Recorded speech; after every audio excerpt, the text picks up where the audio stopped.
Yo, what's up guys, Shujinkydink here with another video to entertain or assist you in becoming the better Injustice 2 player. And this video is all about zoning and how to get around it. Seen a lot of people complaining about it. A lot of people saying that that's all I do is zone, which I enjoy zoning, I'm not gonna lie, but I wanted to give you guys some tips to kind of get around it if you're struggling. So the number one thing that I would say is to be very aware of the stage. Sometimes you don't always have the luxury of this, like in ranked matches it chooses the stage for you, but if you find yourself on a stage like Gorilla City or Fortress of Solitude or something, that you're gonna have a bad time against zoners. You need something where you can use some interactables like that to kind of jump and move around the zoning. You do have to be careful about that though, because a good zoner is going to read that you want to use it or that you're camping near it, and it's going to be trying to maybe hit you out of the air, anti-air you, something like that. Number two is a meter burn roll and knowing exactly when to use it. Kind of just reading your opponent and kind of understanding if they have any patterns or anything like that. For meter burn roll, for most characters, if you're kind of like right here, which isn't that far, that's like one forward dash from full screen, you can just meter burn roll and you're right in their face. I see this underutilized a lot, especially when I'm zoning against people, and the people that give me problems when I'm trying to zone are usually the ones using this.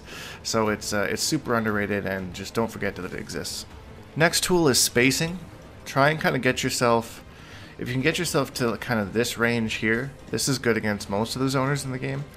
Deadshot is kind of, I don't really want to say overpowered, but he's a very strong zoner. And the thing that I don't like about him is that you don't really get rewarded for getting in on him very much.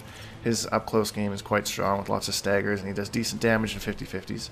But against most other guys, like if you're in like right here ducking against Dr. Fate, most of his projectiles will just go right over your head, and you can just kind of stay here. And being patient is a big thing that's overlooked, I think.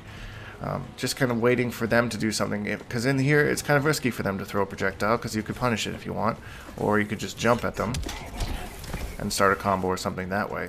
Sometimes it's best to just kind of hang out and let your opponent hang themselves, you know. They'll get impatient, and they can't zone you from right in this range, and they'll come at you and you'll get an opening or something like that. Interactables also have a invincibility frame on them, so you can use them like that to kind of eat a projectile. And the last tip that I would say is just be aware of your moveset and how you end your combos and stuff. So when you finally do get in, try to avoid anything that would push your opponent away as an ender for the combo.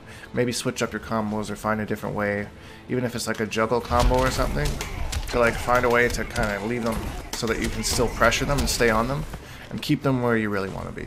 So that's it guys, just a short simple video on how to get around some zoning. If there's any tips that you think I missed, then put them in the comments below, and let's just help each other get better. So anyways guys, I hope you enjoyed this video. If you did, leave a like because it really helps me out, and subscribe because we make videos every single day. Hashtag Bonehawks, all that stuff, and we'll see all you guys in the next video.